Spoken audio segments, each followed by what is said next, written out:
செய்தியை கேட்ட கனகராஜுக்கு மிகுந்த ஆச்சரியம், கூடவே அனுதாபமும் வந்தது.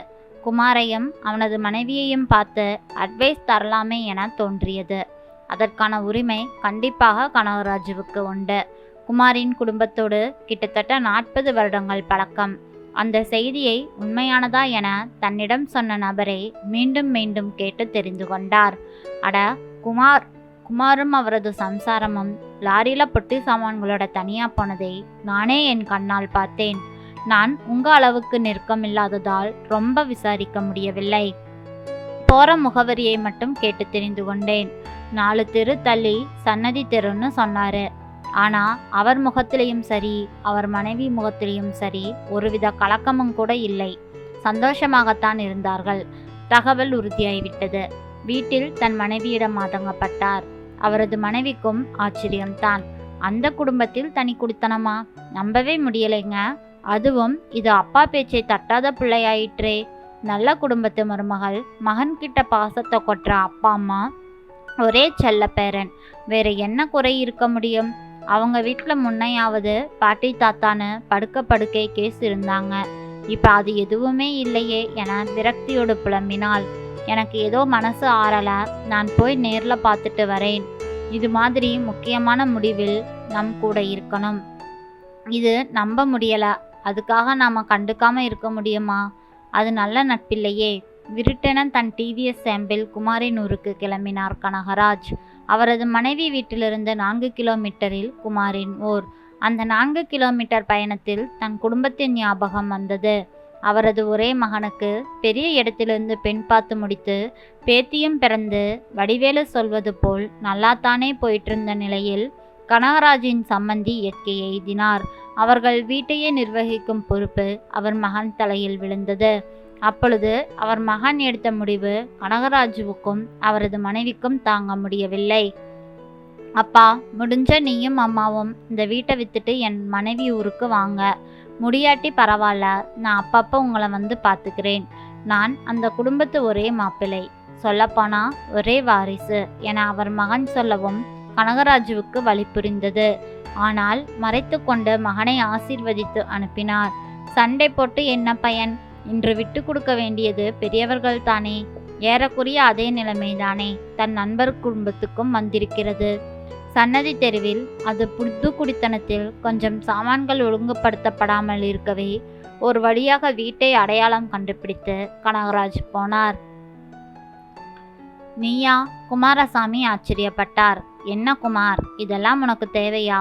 சட்டுன்னு முடிவு பண்ணிட்டு வந்துட்டியே. எனக்கு அட்வைஸ் பண்ணுறவன் நீ. எவ்வளவு அட்வான்ஸ் கொடுத்துருக்க? ஹவுஸ் ஓனர் யாரு? நான் வாங்கித்தரேன். முதல்ல நீ கிளம்புப்பா. எதா இருந்தாலும் நம்ம வீட்டில் போய் பேசிக்கலாம். கனகராஜ் படபடத்தார். பொறுமை காத்த குமாரசாமி சிரித்து கொண்டே இருந்தார். அவர் பின்புறம் அவரது மனைவி லட்சுமி. அவளது முகத்திலும் எந்த ஒரு பெரிய வருத்தமும் இல்லை. என்னப்பா, பேசியாச்சா இல்லை இன்னும் பேசணுமா என குமாரசாமி கேட்டார். ஆனால் கனகராஜ் விடவே இல்லை. என்ன குமார், நீ சிரிக்கிற? என்ன விளையாடிட்டு இருக்கியா? அது உன் வீடு, லோன் போட்டு வாங்கினது. பிடிக்காட்டி உன் பையன் பிரகாஷ் கிளம்பி இருக்கணும். இதுலையும் நீ விட்டு கொடுத்துட்டு பைத்தியம் மாதிரி இந்த புது வீட்டுக்கு ஏன் வரணும்? என்னை பார்த்து மறைக்காம சொல்லு, பொறுமினார். முதலில் நீ முடி, அப்புறமா நான் சொல்றேன். சரிப்பா, இனிமே நான் எதுவும் பேசல. ஒரு சேரை இழுத்து போட்டு உட்கார்ந்தார் கனகராஜ். எதிரில் குமாரசாமியும் உட்கார்ந்தார். கனகு, நாங்கள் பையனை விட்டுட்டு தனியாக வந்திருக்கிறோம் என்பது உண்மை. ஆனால் என் வீட்டில் பிரச்சனை இல்லை. இங்கே நானும் என் மனைவியும் வந்தது என் சொந்த விருப்பத்தில் தான். அதை என் மனைவிக்கு எப்படியோ புரிய வச்சேன். அப்புறமா பையன்கிட்டையும் மருமகிட்டையும் சொன்னேன். அவர்களும் முதலில் பிடிபடவில்லை. எல்லோரும் நான் சொன்னதை புரிஞ்சுக்கிட்டு கடைசியாக ஒரு வழியாக ஒத்துக்கிட்டாங்க. அப்புறமா தான் இந்த தனி குடித்தனம். என்ன உனக்கு புரிந்துதா? குமாரசாமி கேட்கவும் கனகராஜுக்கு ஒரே வியப்பு. நீ உண்மையாகவா சொல்ற? என்னப்பா புதுமையா இருக்கு? ஒரு கூட்டு குடும்பத்துல இருந்து பெரியவங்க பிரிஞ்சு போறதும் அதை சந்தோஷமா எல்லோரும் ஏத்துக்கிறதும் நம்பவே முடியலப்பா. சரி, என்னோட ஒரு கவலை வந்தது. இப்போ வேற குடைச்சல் மண்டையில ஓடுதுப்பா. அது நீ எதை புரிய வச்ச? எந்த காரணத்துக்காக இதை அவங்க எல்லாம் ஒத்துக்கிட்டாங்க என்பதையும் சொல்லு. அதற்குள் லட்சுமி 2 டம்ளரிலும் காஃபியுடன் வரவே அதை குடித்துவிட்டு குமாரசாமி சொன்னார், கனகு, எல்லாம் என் குடும்பத்தில் தாத்தா பாட்டி அப்பா அம்மா என எல்லோருமே இருந்தாங்க. கடைசியாக 10 வருஷத்துக்குள்ளே தான் தாத்தா பாட்டி அம்மா எல்லாம் காலமானாங்க. அப்பா 2 வருஷத்துக்கு முன்னே தவறினார். ஆக என் மனைவிக்கு இந்த 4 நாட்களுக்கு முன்பு வரை எப்பவும் கூட்டு குடும்பம்தான். சாதாரணமாக எல்லார் குடும்பத்திலையும் வர சின்ன சின்ன மனஸ்தாபங்கள் எங்கள் குடும்பத்துக்குள்ளே வந்தாலும் தனி குடித்தனம் போகணும்னு லட்சுமி சொன்னதே இல்லை. அவள் சொல்லியிருந்தாலும் நான் சம்மதிச்சிருக்க மாட்டேன்.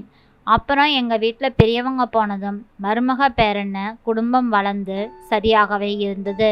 இதில் லட்சுமியால் எனக்காகவும் அவளுக்காகவும் தனியாக சிந்திக்கவும் முடியலை, எதுவுமே செஞ்சுக்கவும் முடியலை. மொத்தத்தில் அவள் பொறுப்பான மருமகள், அப்புறம் பொறுப்பான மாமியார்னு மாற வேண்டிய சூழ்நிலை. அதை அவள் ஆசையாகத்தான் செஞ்சா. ஆனால் எனக்குத்தான் சின்ன குற்ற உணர்வு. இந்த காலத்து பெண்கள் மாதிரி தான் தன் கணவர் தன் குழந்தைகள்னு ஒரு கூட்டு குடும்பத்தில் கூட சாமர்த்தியமாக இருக்கிற மாதிரி அவளால் இருக்க முடியல. எனக்கும் கூட என் மனைவி கிட்ட ரொம்ப அந்யோன்யமாக இருக்க முடியலை. வீட்டில் நேரம் காலம் பார்த்து தான் பேச முடியும், வெளியில் கூட்டிட்டு போக முடியாத சூழ்நிலை. இது கிட்டத்தட்ட 30 வருஷமா எனக்கு புரிஞ்சும் புரியாமலுமே இருந்தது. எங்கள் உடம்புல இன்னுமே கொஞ்சம் தெம்பு இருக்கு. அது முழுசும் போகிறதுக்குள்ள தனியாக வாழ்ந்து பார்க்கக்கூடாதுன்னு இந்த முடிவு. முன்னை விட இப்போதான் பரஸ்பரம் அன்பு பரிவு எல்லாம் தேவைப்படுது.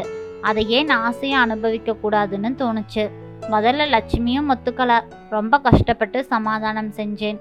வெளியூராக போகிறோம், இதோ 4 தெரு தள்ளித்தானேன்னு சொன்னேன். அப்புறம் மெதுவாக பையன்கிட்டையும் சொன்னேன். சற்று நிறுத்தினான் குமாரசாமி. பிரகாஷின் ரியாக்ஷன் பற்றி அறிய ஆவலானார் கனகராஜ். அவனுக்கும் ஆச்சரியம். இனிமே அம்மா கூட தனியாவா, என்னப்பா சொல்றீங்கன்னு கேட்டா. அப்புறம் மருமக கிட்டையும் சொன்னேன். உங்களை போகக்கூடாதுன்னு அவங்க கட்டாயப்படுத்தலையா, அவங்க தடுத்து நிறுத்தலையா என கேட்டார். உன்னை புரிஞ்சுக்கணும் கனகு, இந்த காலத்துல வயசானவங்க கண்டிப்பா கூடவே இருக்கணும்னு யாரும் சொல்ல மாட்டாங்க. அவங்களுக்கு அவங்களோட சுதந்திரம் தான் முக்கியம். சரி, என் விஷயத்துக்கு வரேன். நல்லா யோசிச்சு முடிவெடுங்கன்னு சொன்னாங்க. முடிவெடுத்தேன், வந்துட்டேன். இந்த 4 நாளில் 8 தடவை பையன் மருமக பேரன்னு வந்துட்டு போயிட்டாங்க. அது நாளுக்கு நாள் போக போக குறையலாம். எனக்கு என்னமோ இந்த 4 நாளும் ஒரு புது அனுபவமாக இருக்குது கனகு. பொண்டாட்டி பின்னாடியே போகிறேன், பக்கத்துலேயே நிற்கிறேன். பொண்டாட்டி தாசன்னு பேர் வந்துடுமோன்னு ஒரு காலத்தில் அப்பப்போ பயமாக இருந்திருக்கும்.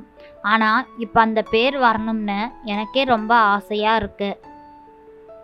அதுவும் லட்சுமி வாயால் வரணும்னு ஆசையாக இருக்கு. அதுதானே வேணும் எனக்கு. குமாரசாமி பேசி முடித்ததும் கனகராஜ் சிறு புன்முறுவல் போட்டார்.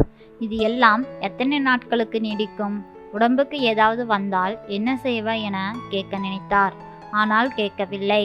அதுவரை அவர்கள் அனுபவிக்கட்டுமே என சந்தோஷம் தோன்றியது அவருக்கு. ஆனாலும் அவர் மனதில் நியாயமான கேள்வியொன்று எழும்பியது. இந்த முடிவு இப்போது எடுக்கப்பட என்ன காரணம் என குமாரசாமியிடம் கேட்டார். நீ கேட்பது எல்லாம் சரிதான் கனகு. 2 வாரத்துக்கு முன்னாடி என் பையன், அப்பா, என் மனைவிக்கு அவ சொந்த ஊர்ல இடம் வாங்கணும்னு ஒரு நீண்ட நாள் ஆசை. அதனால் அவளுக்காக அரை கிரவுண்டு நிலம் வாங்கி இருக்கேன்ப்பா. ஆனா அங்க வீடெல்லாம் கட்டும் ஐடியா இல்லை. ஏதோ அவ ஆசை, அதனால் நிறைவேற்றினேன் என்றான். அதுதான் எனக்கும் ஒரு பொறி தட்டியது.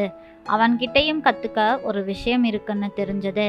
நாம் நம் மனைவிக்குன்னு ஸ்பெஷலாக ஏதாவது செஞ்சுதான் ஆகணும்னு. குமார், உன் சந்தோஷம் எனக்கு புரியுதுப்பா, நான் வரேன் என கிளம்பிய கனகராஜின் மனதிலும் ஒரு எண்ணம் தோன்றியது. இது தனி குடித்தனம் அல்ல. குமாரசாமி லட்சுமியின் பரவசமில்லாத பக்குவப்பட்ட ஒரு தேனிலவு வாழ்க்கை. நாம் கூட ஏன் அதே போல் நம் மனைவியுடன் வாழக்கூடாது? பிரிந்து போன மகன் உறவை நினைக்காமல் தேடி வந்த என் மனைவிக்காக நானும் ஒரு நிறைவான ஒரு வாழ்க்கை வாழ வேண்டும் என நினைத்து கொண்டு தன் புது தேன் நிலவுக்கு ஆயத்தமானார் கனகராஜ். நண்பர்களே, நிறைய குடும்பத்தில் இப்படித்தான் கனகராஜ் குமாரசாமியின் வாழ்க்கை போல் அமைந்திருக்கும். கூட்டு குடும்பத்தில் அமைந்தவர்கள் எல்லாம் தன்னுடைய ஆசைகளையும் விருப்பங்களையும் நிறைய தியாகம் செய்திருக்கிறார்கள். அவர்களுடைய விருப்பங்கள் எல்லாம் நிறைவேறாத ஆசை போல் தேங்கியிருக்கும்.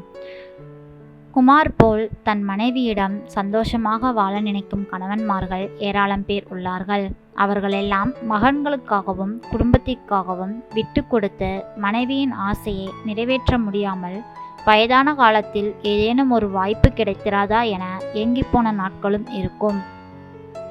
மனைவியின் ஆசையை நிறைவேற்ற எடுத்த குமாரசாமி போல் நிறைய கணவன்மார்கள் வயதான காலத்தில் மனைவிக்காக வாழ முயற்சிக்கலாம். நன்றி. இந்த கதை பிடிச்சிருந்ததுன்னா மறக்காமல் லைக் பண்ணுங்கள். நம்ம சேனலை சப்ஸ்கிரைப் பண்ணி உங்களோட ஆதரவு கொடுங்க.